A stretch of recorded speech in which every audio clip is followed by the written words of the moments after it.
Welcome everyone to the IELCE Civics Network meeting for California.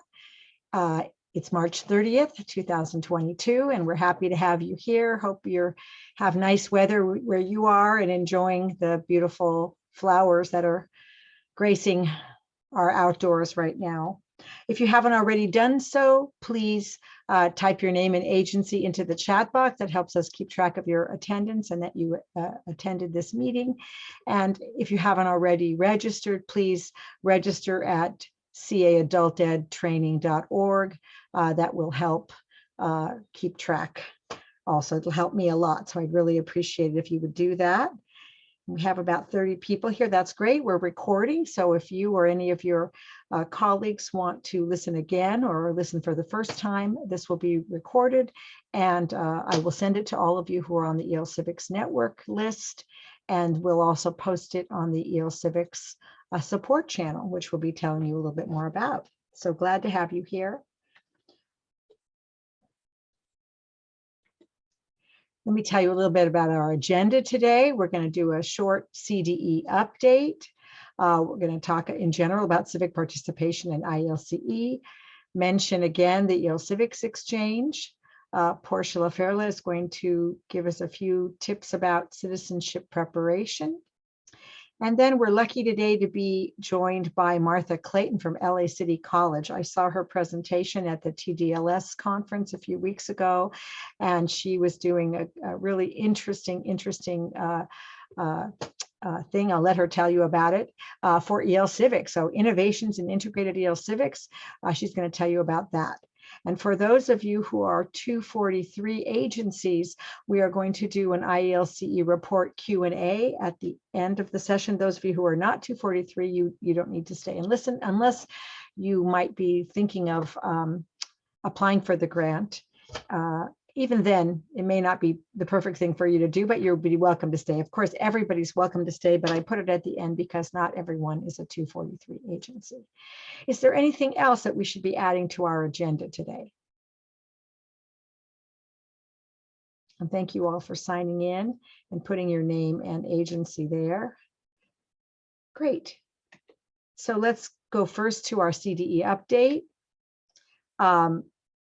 This is a repeat from last month, but just to remind you that the continuous improvement plan is available on the OTAN website, and it includes review of progress on goals each WIOA 2 agency established last year. And so we hope that came out, I think, March 1st. We hope you have been working on it.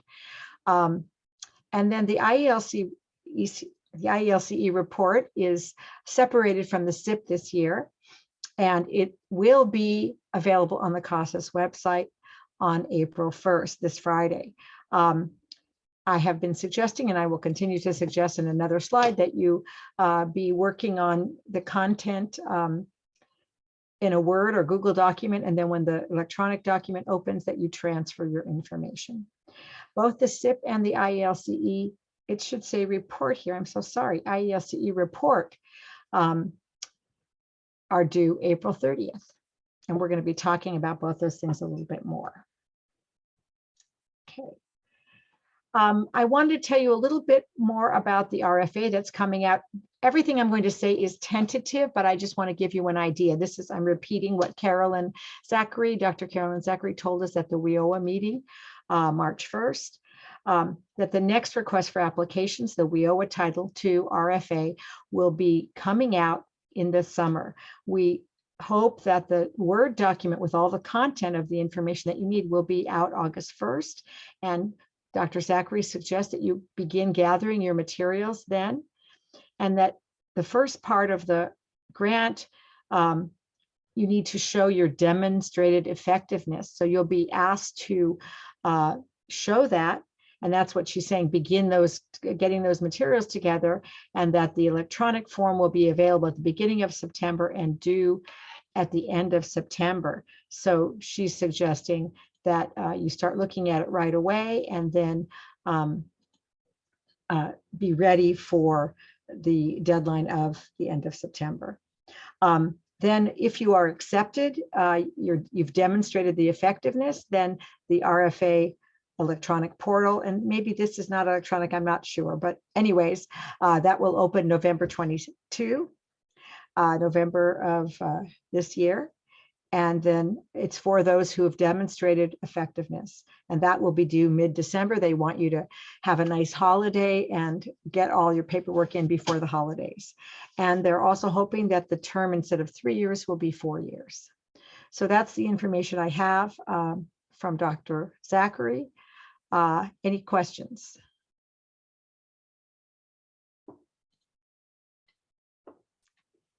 Okay. So let's move on to civic participation in IELCE.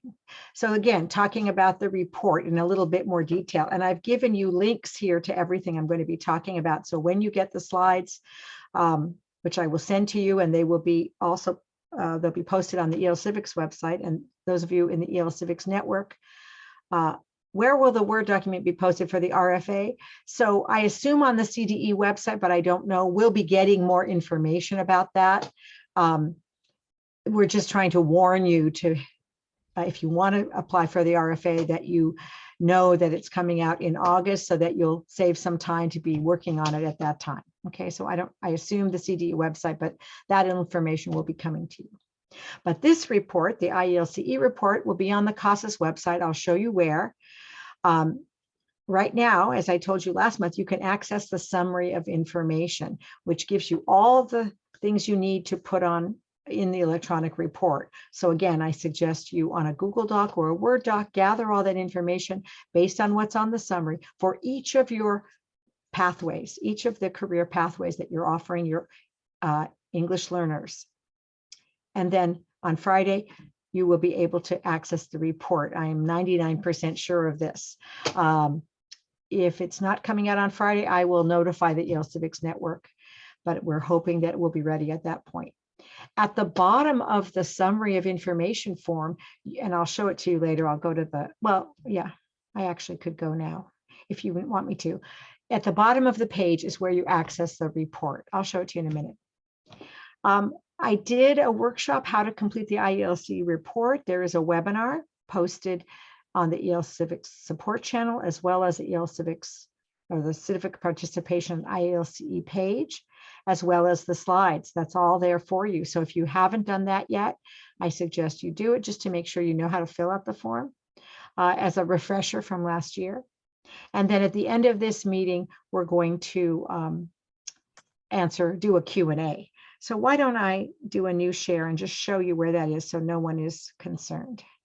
So I'm sharing the civic participation and IELCE. Whoops, I don't want to do that.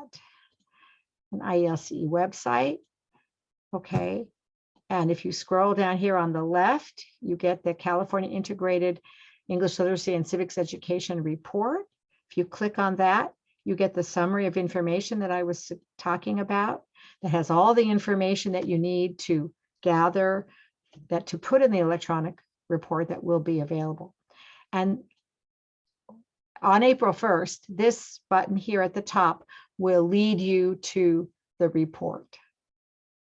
And it will also lead you to last year's report that you can view. So you'll be able to do that as well.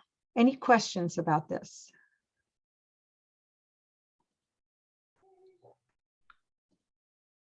I'm sorry, I missed your phone call. Oh, no worries. Could you mute yourself, please? I've tried calling a couple of times, but Okay, hold on a second. Let's see if I can mute everybody. I'll mute all, and then I'll unmute myself. Well, I guess that's not muted. Okay, I muted everyone, so now we're good. Thank you. Please come in and mute yourself if you haven't already. Okay, any questions about the IELCE report? Okay, let's move on. So I just wanted to mention, this question came up during the training, actually, the how to complete the IELCE report. And I just reminded everyone that all English learners scoring 180 and above on a CASAS test can participate, well, on a CASAS test, and I'll describe that later, can participate in IELCE 243 funded programs. So we, in the past, have had the idea that people would test out of ESL in after scoring 236 or above, but that's not the case for 243 funded programs. So if you want to enroll an English learner in a 243 funded program, and let me just grab my spotlight again, okay, then you just need to give them a CASAS test, and it needs to be currently life and work, listening, or reading. And so they need to take that test, have a pre and post in order for that student to earn payment points for IELCE 243 funded programs. And know that there is soon to be, or maybe in the next year or two, a new CASAS test for ESL. And so whatever that test is, whatever is the approved test for ESL students, is what you should be giving your 243 English learners. Okay, any questions about that? Okay, I just wanted to reiterate that because the question came up. Tashelle, are you with us? This answers the question that you had, and thank you so much for bringing it up. That was Tashelle's question. Okay, I also want to remind you that each year, every Civics agency, Civic Participation, and IELCE needs to offer or conduct a school community needs assessment. And I want to show you, well, let me go over this and then I'll show you. I've updated the website about this. So for 243 funding, you'll just have the general content that follows, what the co-ops from 1 to 54 probably. And then for those of you in 243 funding, you should probably do the general content one as well as the workplace. What kind of jobs do your students want to train for? So you would be doing 2 needs assessments of your school community. So everyone at your school should be assessed as to what their needs are and what they want to study. Okay, that is the cornerstone of the IELTS Civics program, a needs assessment, because we want to be meeting the needs of the student, not necessarily what the teacher thinks they should be learning, but what the student wants to learn. Again, informed by the teacher's good information as well in terms of selecting the co-ops. So 2 requirements for needs assessment. One is to give the needs assessment, and the other one is to fill out the needs assessment summary form and keep it on file in case your CD consultant would be asking you how you did the assessment, how many students you assessed, what civic objectives did they select, which ones did you choose, which co-ops did you choose based on the information you got from the students. That's what should be in the needs assessment summary form, and it should be kept on file. Let me take you to the new section. I've just, oh, you know what? I actually remember now that instead of doing that, I put it on the next slide.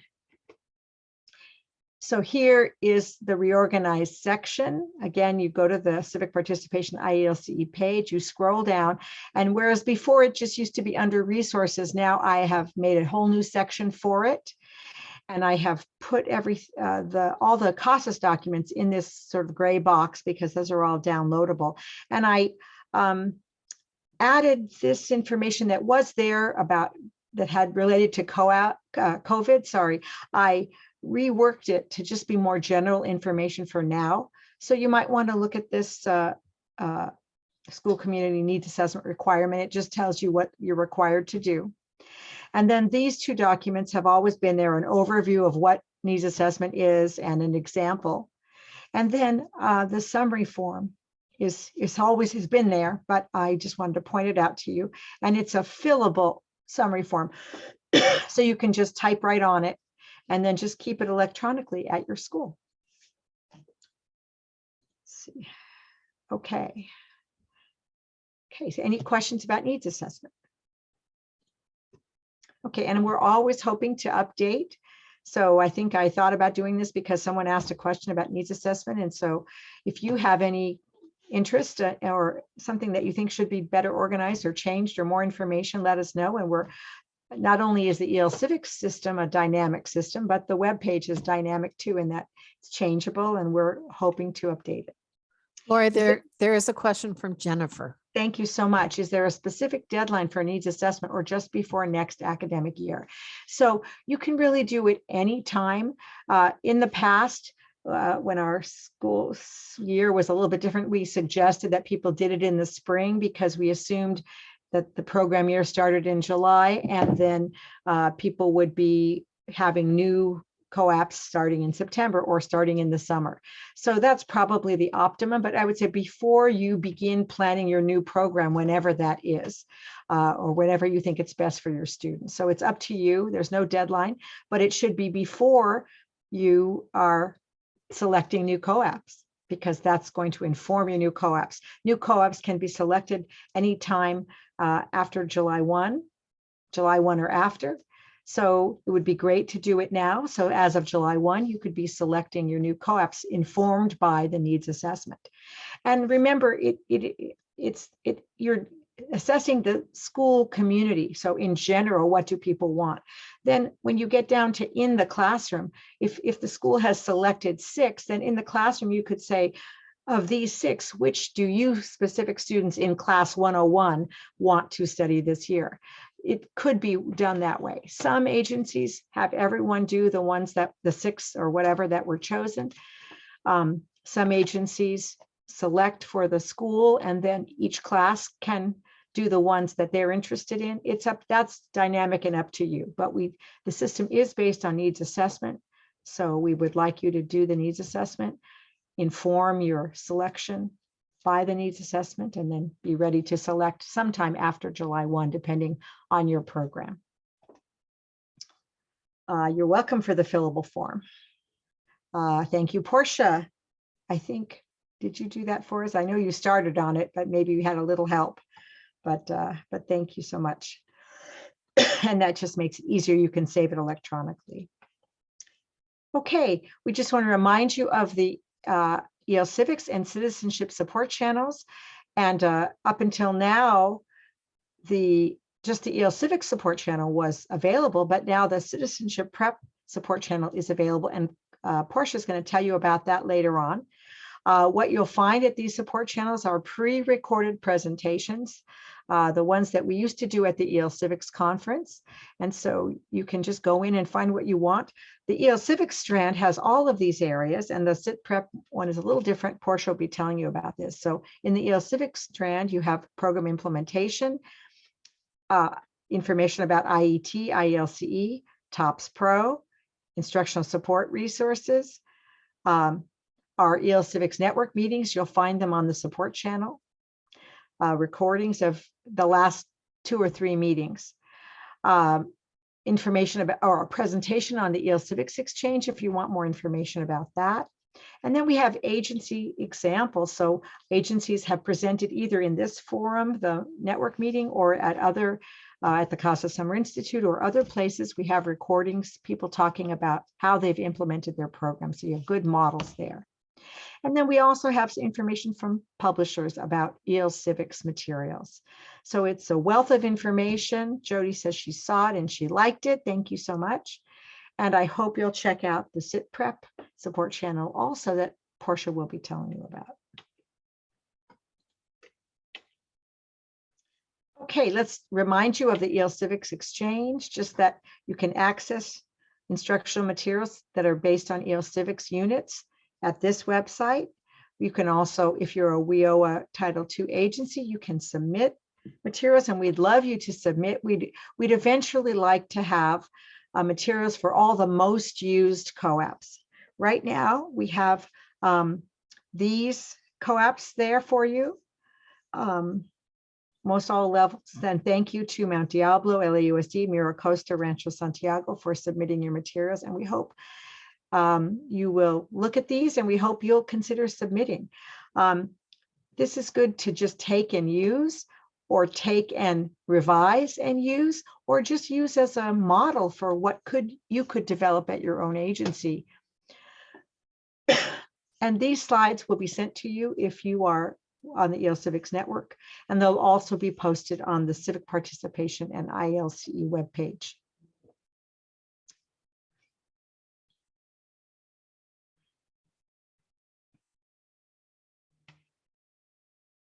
Okay, and reminding you again that Penny Pearson and David Espinosa have developed a new accessibility guide. It's just about to come out. They've got it down to about 10 tips, and it'll help you create accessible materials. You should be working on any curriculum creation you're doing should be accessible to your learners and to other teachers. And so we hope you'll use what's already posted on the IELTS Civics Exchange, as well as this tip sheet that's going to come out very soon to work on your materials. So whether or not you're submitting those to the Exchange, you should be making any new materials accessible. If you hope to submit them to the Exchange, they must be accessible for you to submit them. And this tip sheet will tell you how to do that. And hopefully many of you have been participating in the multiple sessions we did from September through January with Penny Pearson and David Espinosa.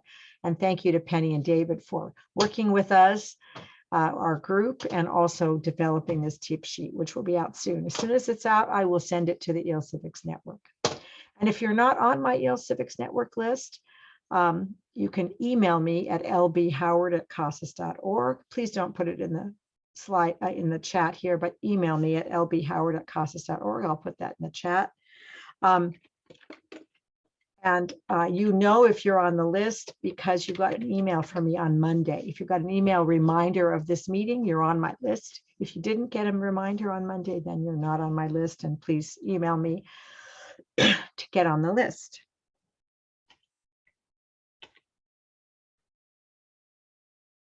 Okay, citizenship preparation. Carla, are you here? And let me make you co-host so that you can talk. Let me just, okay.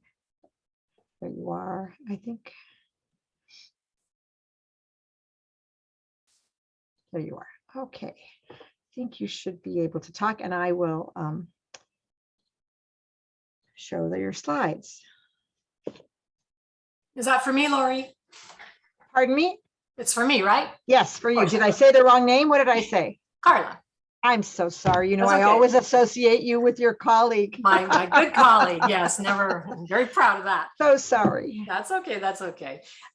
This is just a little review. Certification training and recertification training are happening now. And we need you to complete by April 30th. So if you need to do either your certification or your recertification, you should either be working on the course or get into the course, register so that you can begin. And I've put down the instructions for registering because it always confuses people. If you're a WIOA 2 agency, you do not need to pay, but you don't really get to that information until the second screen. So it's just here as a reminder. But know that we know who you are, and if you make a mistake, you will not be charged. The next slide, Lori. Certification expires on June 30th. If you're certifying for the first time right now, you will be certified actually through June 30th of 2024. If you need to recertify, we send you an email in January. You should have received that, and we have sent out several reminders. So the recertification training takes about 2 hours, and certification probably takes about 4. And just a little reminder for everybody, you should always be referring to the scoring anchors and guidelines as you score. And this is kind of a forever thing. You should never rely on memory. Always look at those documents to guide you. That will keep you from drifting so that scoring is consistent for everybody everywhere. I think a lot of people are under the misunderstanding that you should somehow get good enough that you don't need to do that. But even after 25 years, I don't ever score without them. And it's just something that needs to be, yes, thank you, Sandra. They are helpful. I need them. I do too. Okay, next one, Lori.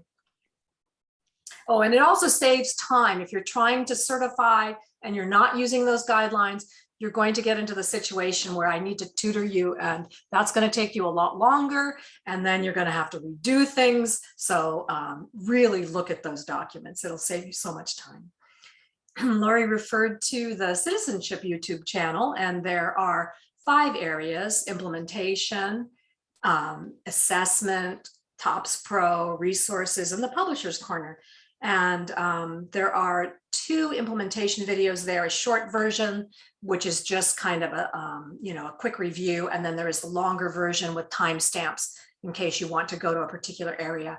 And then one of the things that I put into the assessment topic was the certification and recertification process, again, with those steps for registering, because it seems to be an issue with a lot of people that are trying to use the system that's been designed both for paying agencies and agencies that are funded through WIOA too. So that'll help you with that.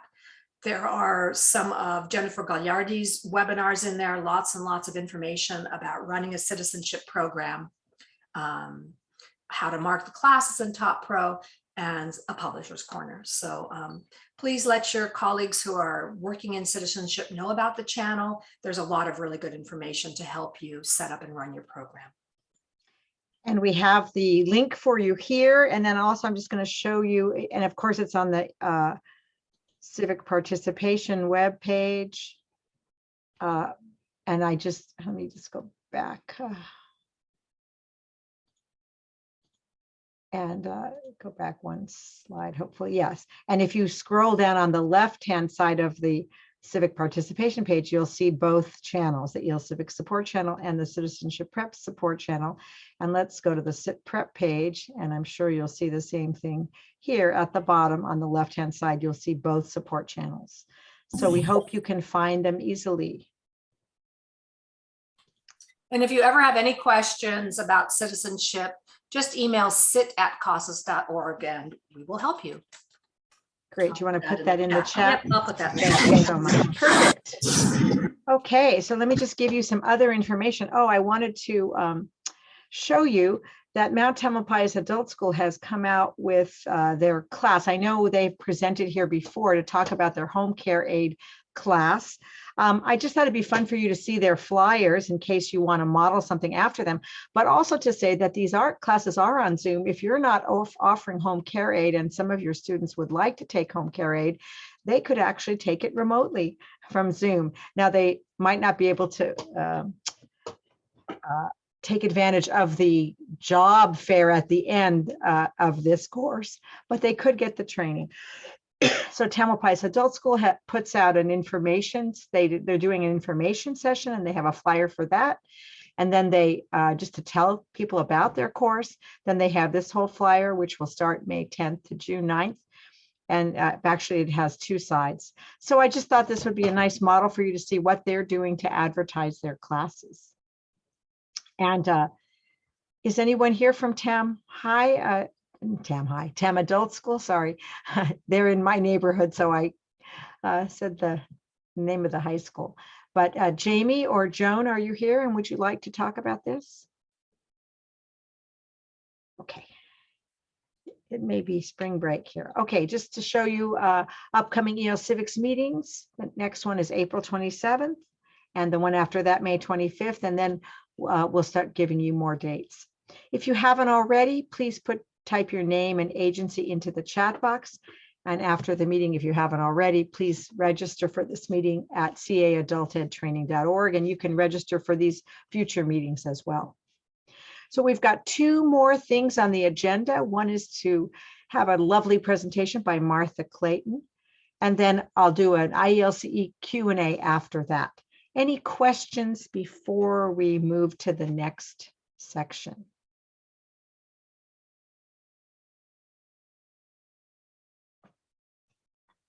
Okay, so I'm going to find Martha and make her I'm here. a co-host. Yes, I'm just gonna, so we are, okay, so I guess I don't need to make you a co-host, but let me just do it anyways, just in case. Okay. Oh, because Yeah. you need to be a co-host because you need to share your screen. Yeah, I'm So going let to share my me screen. just find you.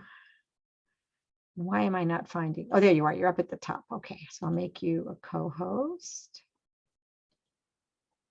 And then I will stop sharing so that you can share. Martha, Okay. welcome. I have a slide for you, just a second. Let me just show this next slide. Martha is a professor of ESL and VESL, non-credit adult education department, and an online education coordinator at Los Angeles City College.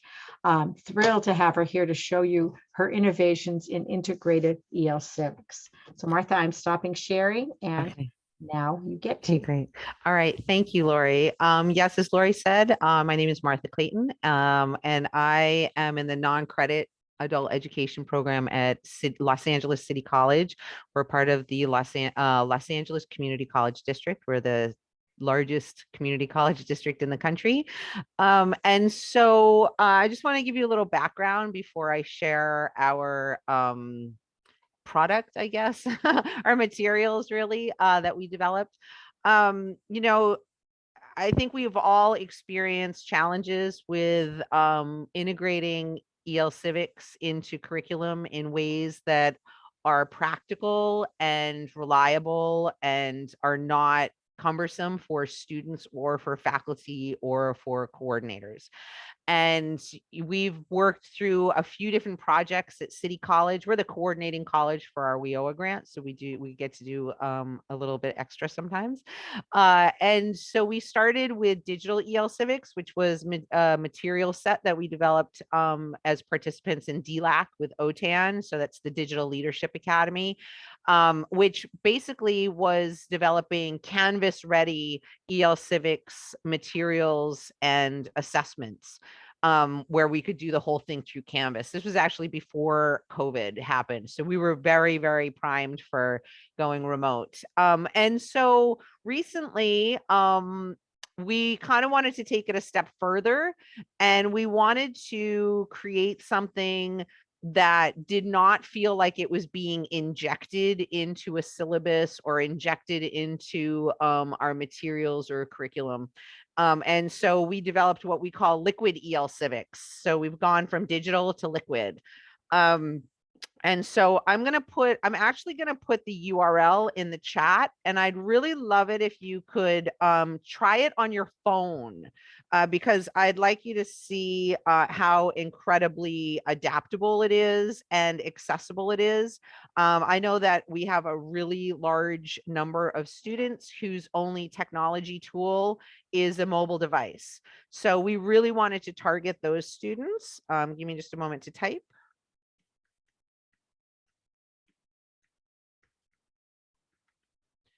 Okay, and check my spelling. I'm a horrible typist.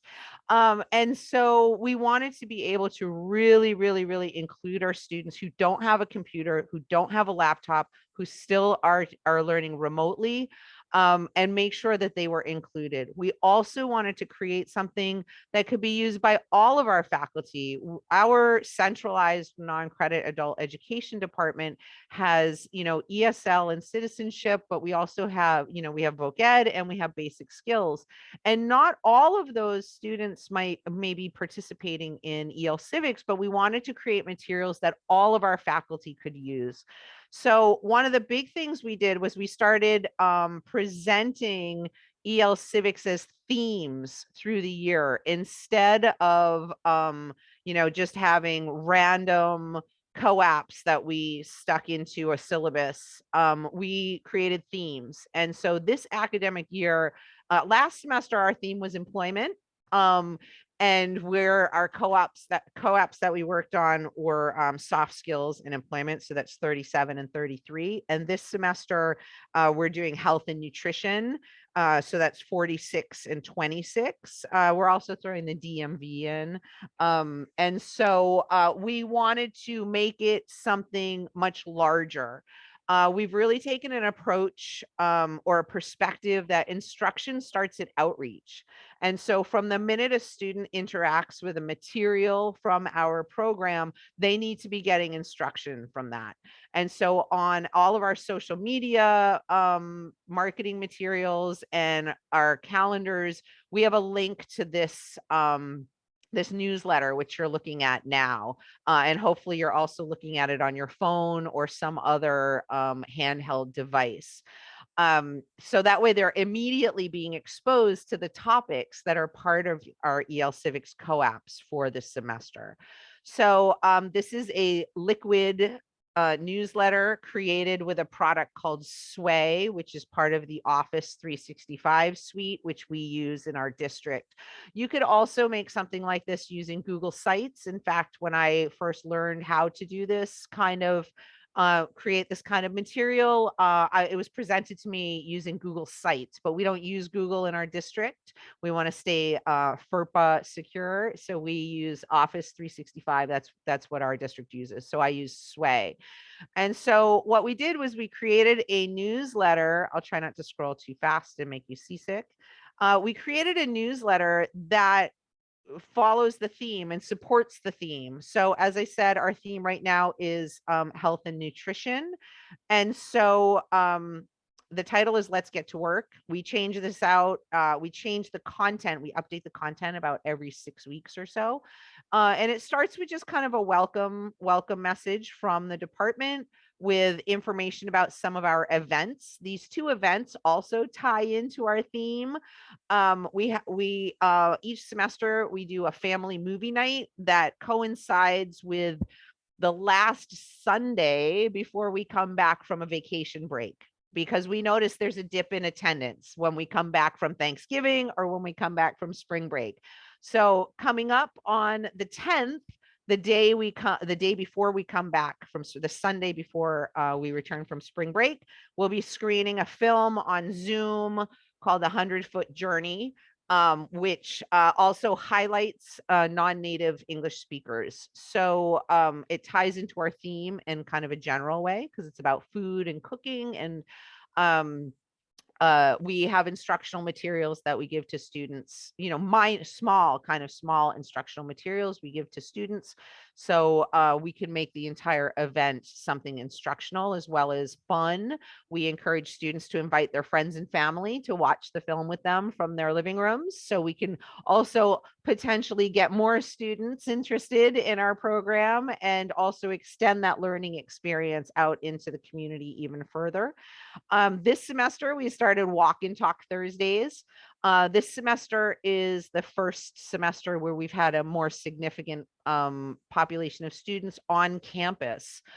We still have a lot of remote classes, but we have more classes in person than we did last semester. So we started Walk and Talk Thursdays. This is a casual event that we do during the lunch hour on Thursdays, and we hike the campus, we walk the track. We encourage students to come to practice their English in a non-classroom environment and meet faculty and meet other students from across the campus, as well as learning what resources are available on campus. So it's sort of a disguised tour, but it's also really to kind of put our money where our mouth is. If we're going to be teaching students about health and nutrition, we need to be doing things for our own health and nutrition. This ties into a competition, a leaderboard competition, where students can complete a form after they walk each week. Hopefully this will load pretty quickly. And this also ties into the language skills that they need for almost all of our co-ops, right? Filling out forms is a big part of that. So this is a completely low stakes opportunity for them to practice in an authentic setting. Instead of just doing handouts or Canvas activities, this is something they're doing for themselves because they want to. So we really wanted to kind of amp up the authenticity of our EL Civics participation. Students have seen most of the handouts a million times. A lot of them feel kind of dated. We also don't really want to use paper anymore because we need to have the digital skills that students need embedded in this entire process. So we also have a student writing showcase, another thing where they can fill out a form. The last month of the semester, the newsletter is updated to be all student writing submissions. So students get a chance to kind of show off a little bit, to be engaged, to have some editorial control over this newsletter. In the future, I would actually like to, sorry, my dog is playing with a toy. I would like to transition the entire editing process over to student control and have this be a student managed project. We're not there yet, but this is kind of our way to open the door on that. So we encourage students to submit writing and audio and video or photos, anything they want. But the actual content is what I want to talk to you about today. So the first thing I want to say is that all of the images here can be expanded. So this allows us to use this with even our students at our lowest proficiency levels, where you might be just working with them using pictures, and getting them prepared for those beginner low assessments and lessons and tasks. So our lowest proficiency level students can still engage with this. That was really important to me when we started developing this, was that all of our students in all of our programs in our department would be able to use this to their benefit. And so all of the pictures pop out. You can use them for discussion. You can use them for vocabulary. You could use them even for, grammar topics. So of course, this follows a newsletter format. So we're getting some academic skills, especially for those students who, have goals where they want to maybe go on to get their GED or go to credit classes eventually. We really tried to keep the format consistent with what is in any academic document. So we start with our table of contents, but luckily there's also a shortcut button, which I'm going to click on here. We can demonstrate this in different formats. So students aren't just seeing one style. They can choose to engage with this in the way that makes them most comfortable or they feel most confident with. And so every issue, we have a table of contents called In This Issue. Then we have a hot skills section. And this month's hot skills includes 2 videos, one about how to enroll in classes using the student information system. And the second one is about how to set up their cleared for access pass on their phone, which they need in order to come on campus. So we really want to reinforce the skills that we present in class using video as a reference tool, and things like that, but also have it be information that will help them access the services and resources we have in our program and on our college campus. We have a speaker's corner, which is usually some kind of video that connects to our topic. So this is how to create a healthy plate, which connects to our theme of health and nutrition. We always have an article of the month. Topic is mirrored, and we usually get these from places that faculty are always already using in their instruction. So students are really familiar with things like the Times in plain English or Newsella, and things like that.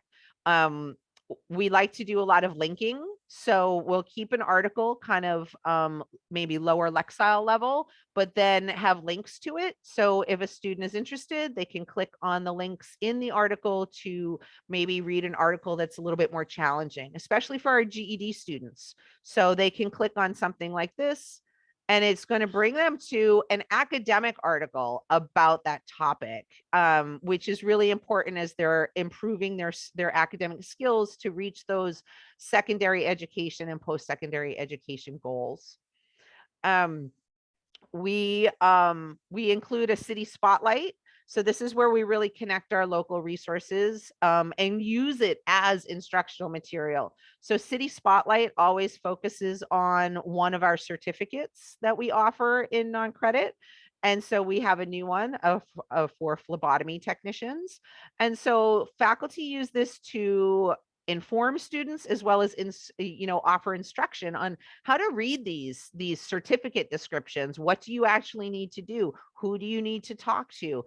And all of that ties into the skill set that they need to for their EL Civics participation.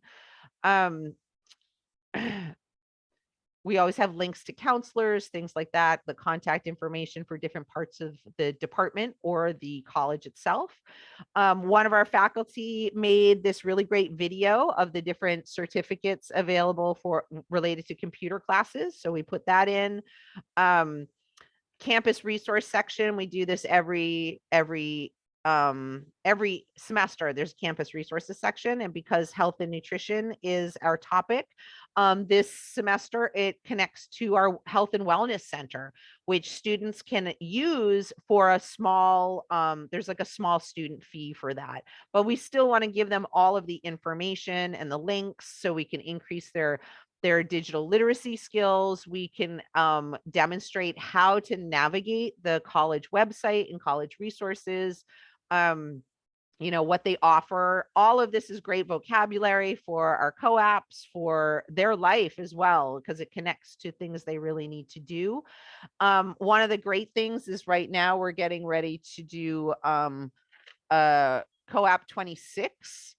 And part of that is one of the tasks we're doing for that is the health application. And so we made sure to embed the links for the Health and Wellness Center's page of documents, right? So students can actually go to this page, find out what forms they need, fill out the real forms. I have found time and time again that we can practice with a example document in class 100 times, and students don't necessarily make the connection to their real life application with that.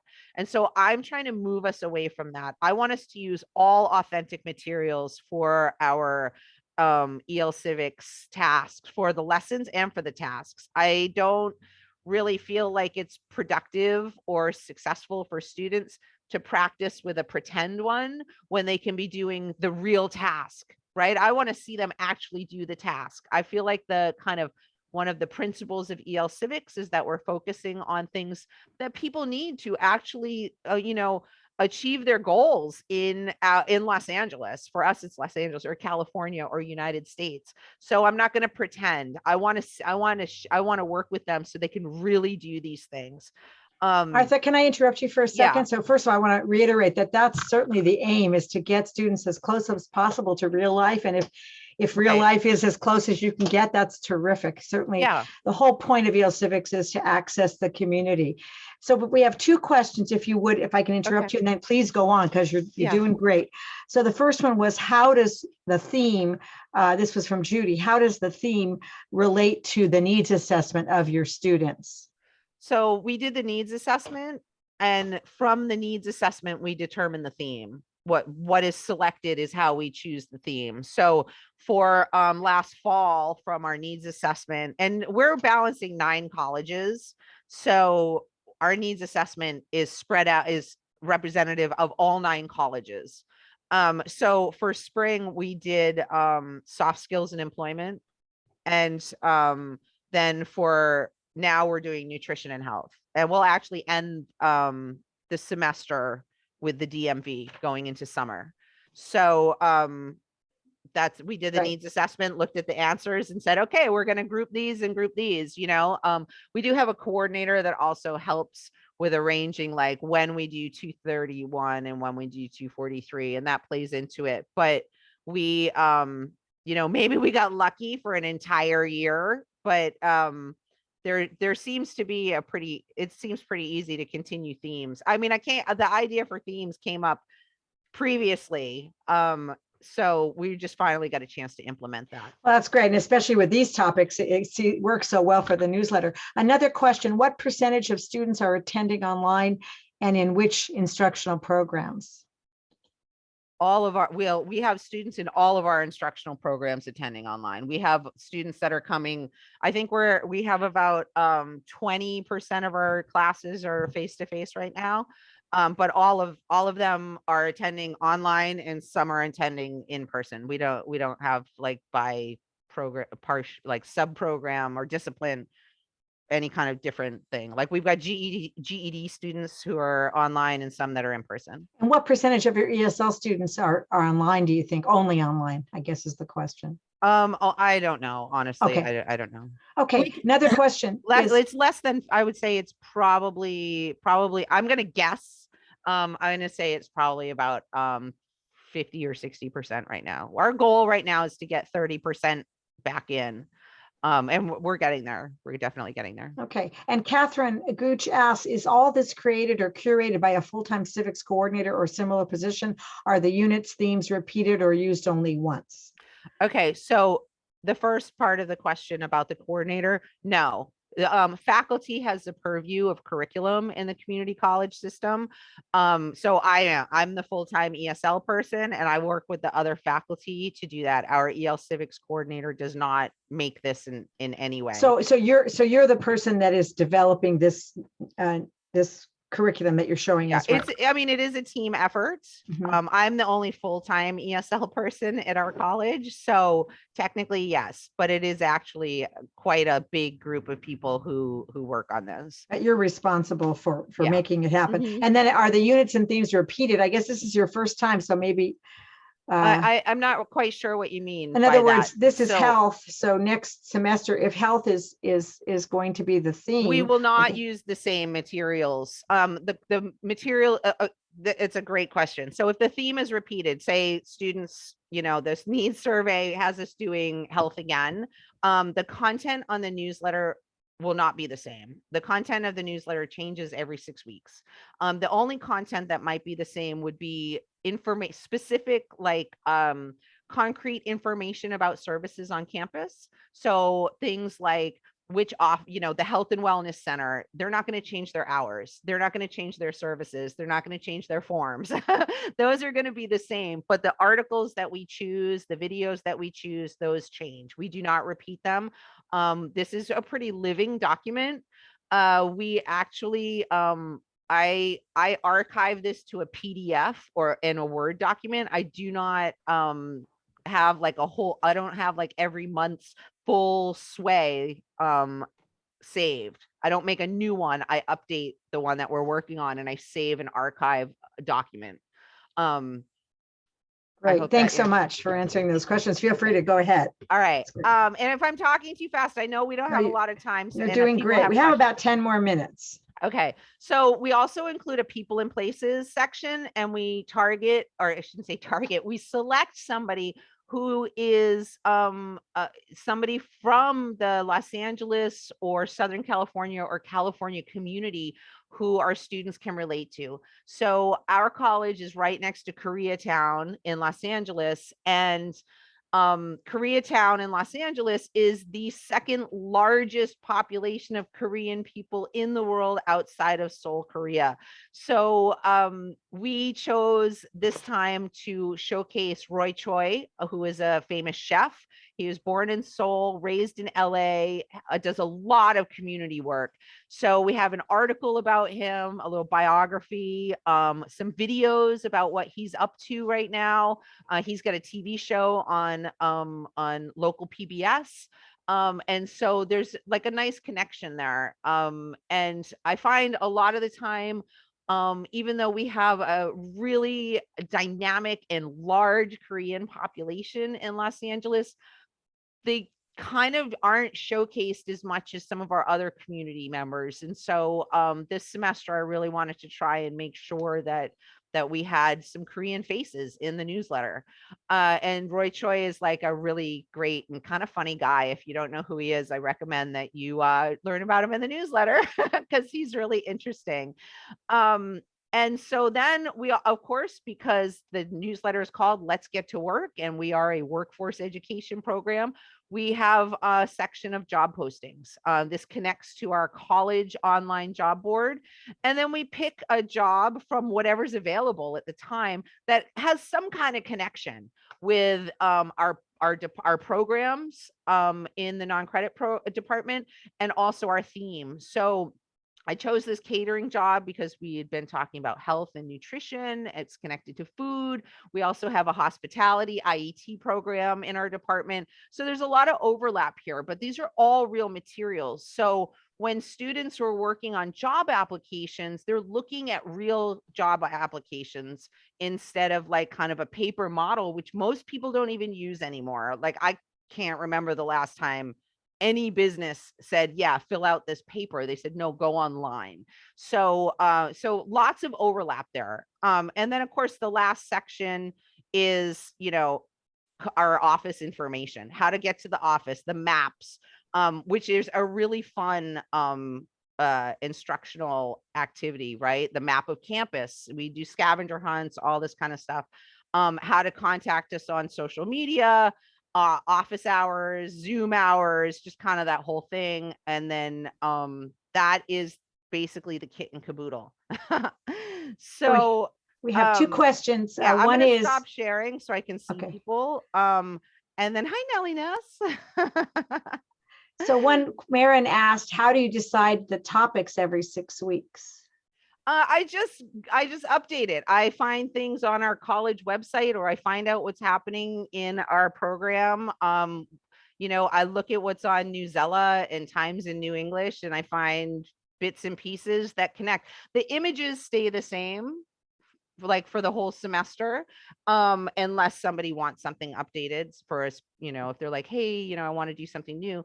But the articles, an article of the month every 6 weeks is not hard to find on any specific topic. And I use instructional materials that we're already using. We all use Newsella. A lot of us use Newsella. A lot of us use Times in plain English.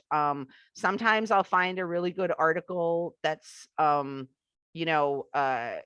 high proficiency level, and I'll put it through a summarizer and then add a link to the original for students who are higher proficiency if they want to read the original article. But the goal, like I said, the goal was to really include everyone and have something that would allow us to start instruction even before they get in the door. So yeah, we just find stuff. That's great. So another question.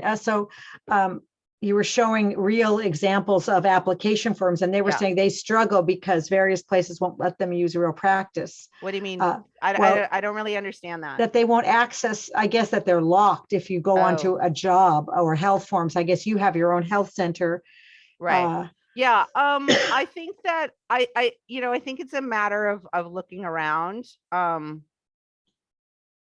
just reading that question just to make sure that I have it right. So, and also I want to say, if you can't get the authentic, then you go one step close. You take an authentic and then you recreate it as best you can. So you do your best with it. But Martha's just saying that if you can use authentic, that's even better, Yeah, I mean, and certainly for beginning level, you might need to modify. Yeah. For if students are really low proficiency, you might need to modify it or only use part of it. And like all of the job application apps like LinkedIn and Indeed and Monster, students need to know how to create an account with that and set up their resume, their CV, their job application. So we just do it. We just, we want to encourage them to do it for real. So I'm thinking of those kinds of things.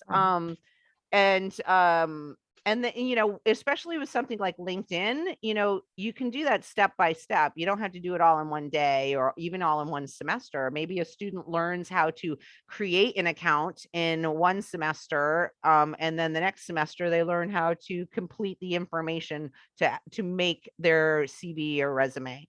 And that makes sense that they have to do LinkedIn anyways to get into the work world. So they might as well do it in a classroom situation. Yeah, exactly. And it's, gives them those digital literacy skills that they need. That is not extra. That's a huge thing for me, is like digital skills or 21st century skills, which really are just skills. They're not extra, and they haven't been for a long time. But I know myself and many other people for a long time were like, oh, we'll add digital skills on top, right? But it's really got to be embedded, because that's how the world is. So it's part of it's kind of an equity thing too. If we're not teaching with it embedded, we're doing a disservice to our students.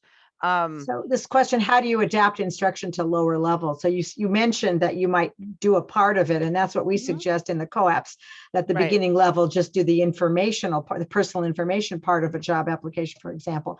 Do you have any other tips, Martha? Yeah. Well, like I was saying with the newsletter, I mean, it has a lot of information in it. And when you at first look, it just looks like you're just like, yeah, that looks it. Kind of reminds me of like the Scholastic newsletters we used to get in school. I don't know if anybody else got those, but I loved those as a kid. But you don't have to use the whole thing. So I know some of my colleagues who are really focusing on reading in their lower proficiency level classes. They're just working on the table of contents and what does that mean? And skimming and scanning for information, or popping out those pictures and creating a discussion or using it for vocabulary. You don't have to use the whole thing. So there's stuff in there. There are materials in there, instructional materials in there for every level. Even students who don't have a single word of English, you can use the pictures. And so yeah, it's really for everyone. We did create an instructional guide for the first issue of this that we did last year. But once faculty jumped in, it wasn't necessary to continue to update. But we broke it down. It was like, okay, in this section, you can be looking for these grammar topics, and you can use these images for this. But that's like actually a lot more work. So the instructional guide is more work than creating the newsletter. So if you've got a lot of people kind of chipping in, or at least bouncing ideas around, then you don't need to spend as much time on the instructional guide because everyone's talking about it. But yeah, you can adapt for any level. Martha, this is so inspirational.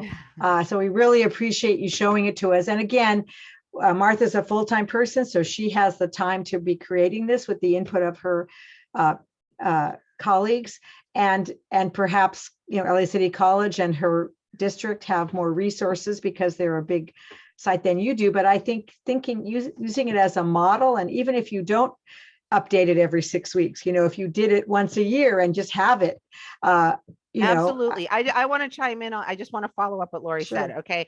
I am a little bit of like a super achiever. So if I start a project, I'm like, how can I just like go kind of wild with this? And the first semester we did this, I tried to update it a lot more frequently. And it was ridiculous because faculty didn't even really have a chance to like dive in to work with it before I was like, it's updated. so that's a personality issue. We are on a semester system, and it kind of works for us to do like about every 6 weeks or every other month kind of thing. But you could just do one for a semester and you would still have plenty of, you wouldn't use it all in one semester. And as far as, I don't know, I thought I saw a message about this, I'm not sure. As far as like the actual build of it, it's really quick because I'll actually just show you kind of what the interface looks like. I don't know how many people use Office 365, but this is like a template from Office 365. And I just type my information in. It doesn't have a lot of controls. So like, I mean, headers are already made. You can emphasize to bold, like these are pretty simple features. You don't have to like learn some kind of whole new app. It's very drag and drop. And I know that the Google Sites process is also very simple. So if you're a Google Suite person, it's really easy, and it's just like so lush on the mobile devices. Like I like it on my phone better than on my computer.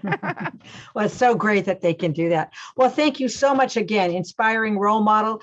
Again, don't feel like you have to do it exactly like this, but doing something, even just, 3 articles, something that people can use and have as a resource to support what you're doing. It would be I great. put my email in the chat. Oh, thank you so much. Anyone can email me if you have questions or whatever, and definitely feel free to look at it. One little teeny last thing. One of the things I really like about Sway, the Sway product, is you can set it up so anybody can share it, which is great because then I get students sharing it with their friends and family, especially when they have their writing in at the end of the semester. So again, it's like that instruction starts at outreach kind of mentality. And then, yeah, I think that's it.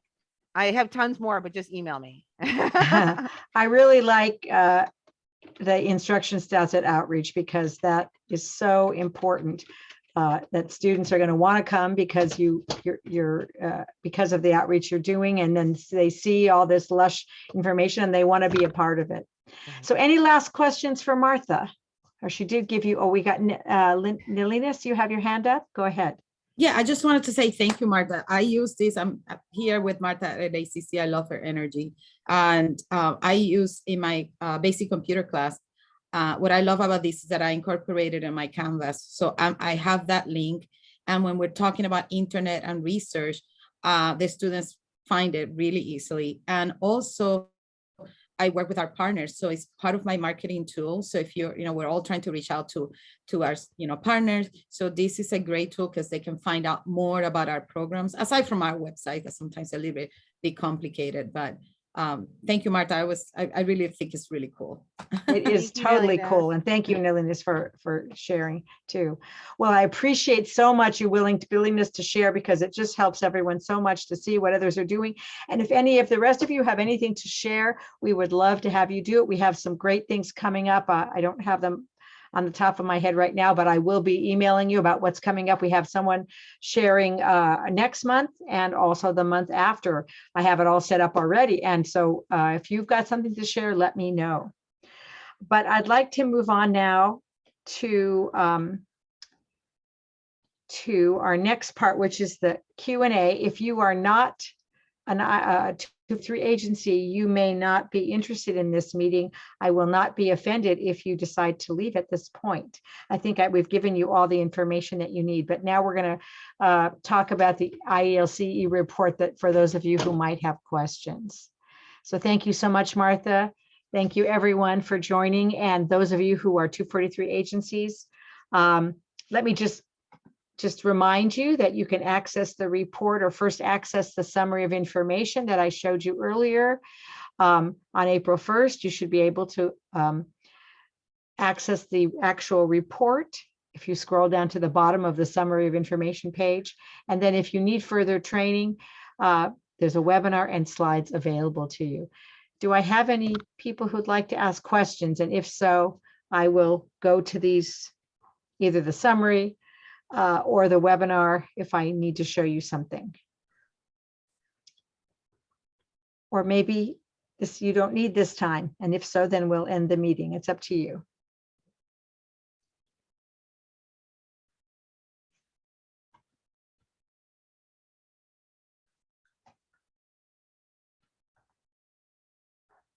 Hi, Hi. this is Jody from BPSOS.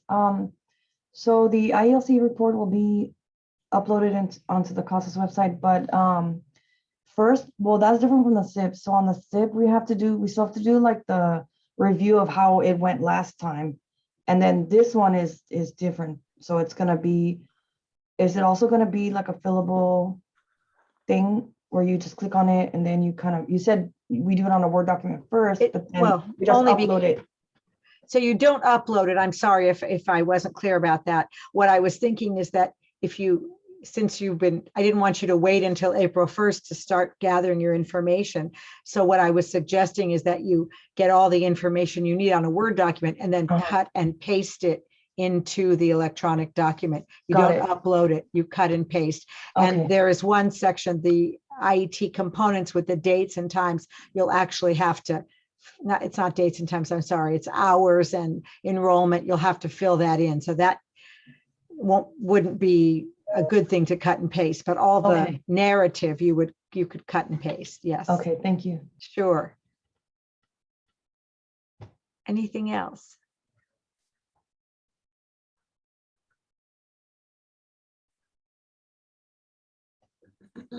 Hey, Lori, this is Portia.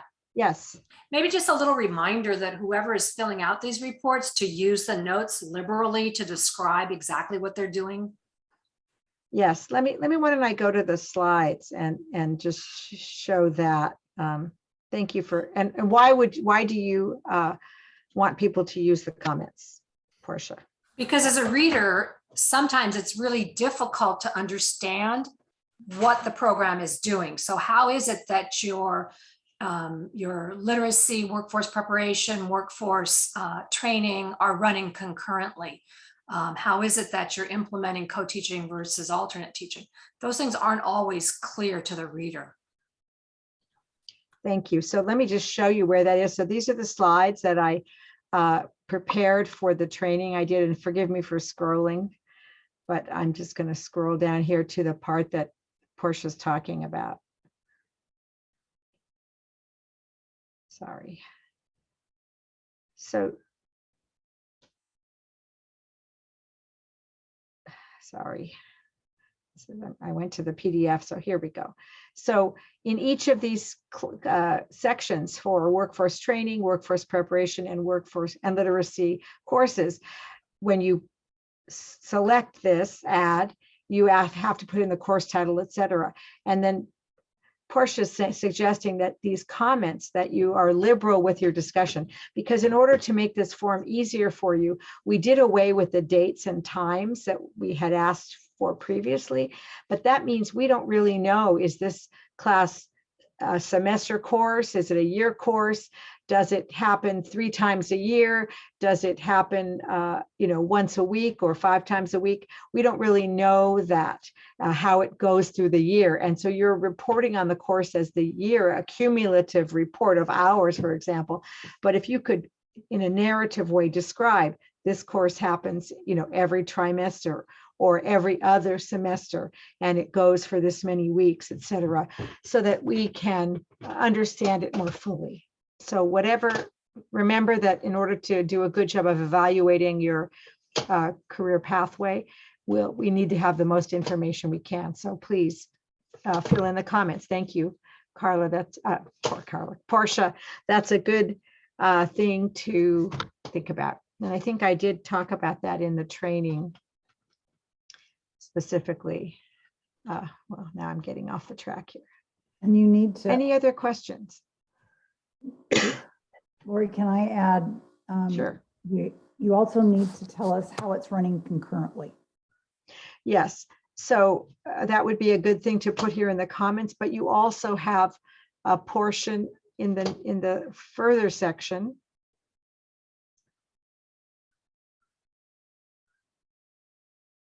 And that would be, sorry, I gave a lot of examples here. I should pull out the slides.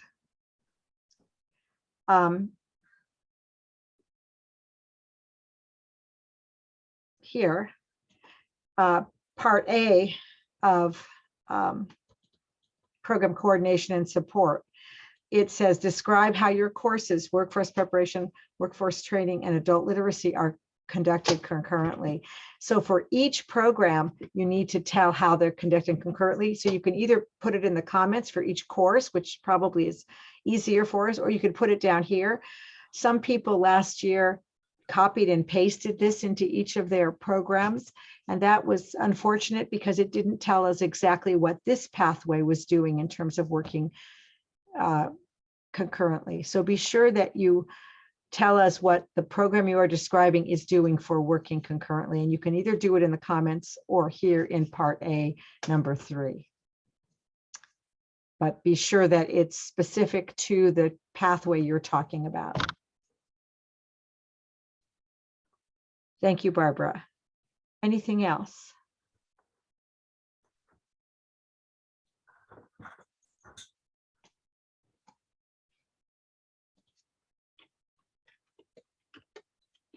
And if you have specific questions, you're welcome to email me at lbhoward@casas.org, or you can talk to your program specialist. We want to be helpful to you in terms of filling out this report. It shouldn't be hard for you to do. So if you have questions, be sure to ask. And then I highly recommend that you work on the training. I'm sorry, I'm trying to share something else with you, and there we go, having trouble getting my cursor. Here we go. So I'd like you again to do this training if you haven't already, and hopefully if those of you who have, maybe that's why you don't have questions, which is great. Okay, anybody else?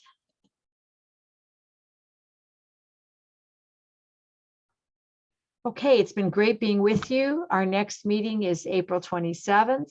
If you have questions about the IELCE report, please email me, email Martha if you have questions about her great program.